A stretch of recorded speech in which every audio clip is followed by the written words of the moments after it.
Now that you're gone, I spend my nights all alone here,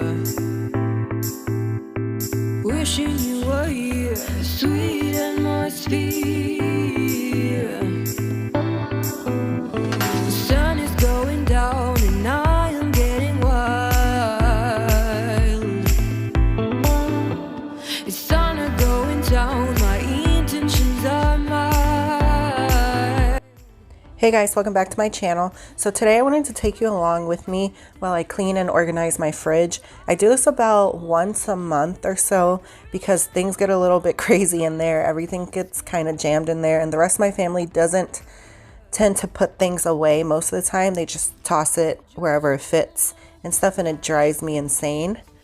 I also wanted to keep it very functional, and when I prep out my fruit and I slice it and I put it in a Tupperware container and kind of prep a lot of the food that we eat a lot, it's easier for us to just grab it and eat it instead of just forgetting about it and it going bad really easily, because that's happened to me a bunch of times.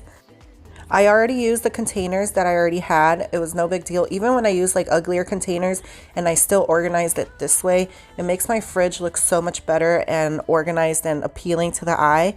I did buy 2 Dollar Tree containers, you'll see in a second. I used it to put the yogurt, and then I had an acrylic container from TJ Maxx, and I believe it was $4 or so, $5, and that helped me as well.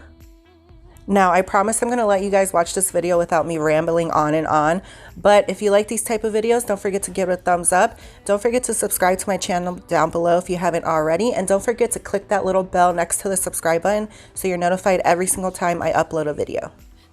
I will leave the rest of my playlist down below if you do want to binge watch me a little bit more. I do a lot of organizing, clean with me's, and shopping hauls. If you want to watch that as well after this video, I would really appreciate it. And other than that, I'll just let you guys watch and enjoy.